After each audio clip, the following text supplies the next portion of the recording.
ये है मेहरानगढ़ किला, एक ऐसा किला जो 400 फीट ऊंची सीधी चट्टान पर खड़ा है और आज भी मिडीवल इंजीनियरिंग का एक अनबिलीवेबल एग्जाम्पल माना जाता है। लेकिन असली सवाल ये है, 600 साल पहले जब न कोई मशीन थी, न क्रेन और न मॉडर्न टेक्नोलॉजी, तब इस पत्थर के पहाड़ को काटकर इतना विशाल किला आखिर बनाया कैसे गया? कैसे कारीगरों ने सॉलिड रॉक को शेप दिया?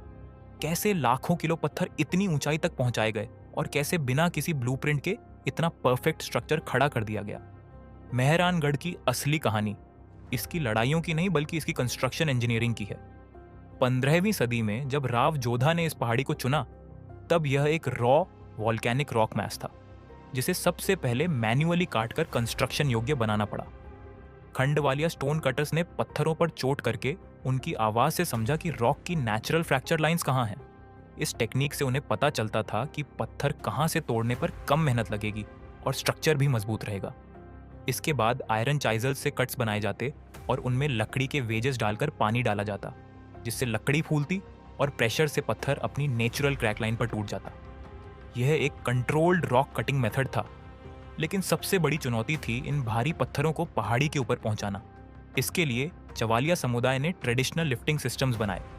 लकड़ी के ramps, cylindrical wooden rollers, thick ropes और पुली सिस्टम्स की मदद से स्टोन्स को ऊपर खींचा जाता था। कई बार मिट्टी के लंबे ढलान बनाकर उन पर से पत्थरों को धीरे धीरे ऊपर ले जाया जाता था।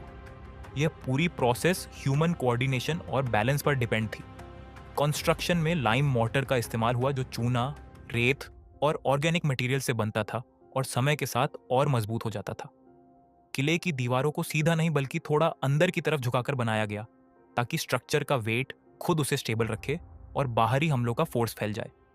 कई डिफेंसिव लेयर्स बनाई गई ताकि एक वॉल टूटने पर दूसरी वॉल प्रोटेक्शन दे सके। किले के डिजाइन में ड्रेनेज सिस्टम भी केयरफुली प्लान किया गया था ताकि बारिश का पानी फाउंडेशन को नुकसान न पहुंचाए। हिडन वाटर चैनल्स बनाए गए जिससे पानी सेफली बाहर निकल जाए। टेरेसेस और कोर्टयार्ड्स को इस तरह डिजाइन किया गया कि लोड डिस्ट्रीब्यूशन बराबर रहे और पूरा स्ट्रक्चर बैलेंस्ड रहे। सबसे सरप्राइजिंग बात यह है कि इतने बड़े कंस्ट्रक्शन का कोई मॉडर्न ड्राइंग या ब्लूप्रिंट नहीं था। पूरा प्रोजेक्ट मास्टर बिल्डर्स के एक्सपीरियंस, जियोमेट्री की समझ और प्रैक्टिकल नॉलेज पर आधारित था। रिजल्ट एक ऐसा फोर्ट जो 600 साल बाद भी उसी मजबूती से खड़ा है। मेहरानगढ़ सिर्फ एक किला नहीं बल्कि मिडीवल इंडियन सिविल इंजीनियरिंग का लिविंग प्रूफ है, जो दिखाता है कि उस समय कंस्ट्रक्शन सिर्फ ताकत से नहीं बल्कि साइंस, ऑब्जर्वेशन और एक्सपीरियंस के कॉम्बिनेशन से किया जाता था। और यही इंजीनियरिंग जीनियस इसे इंडिया के ग्रेटेस्ट कंस्ट्रक्शन वंडर्स में से एक बनाती है।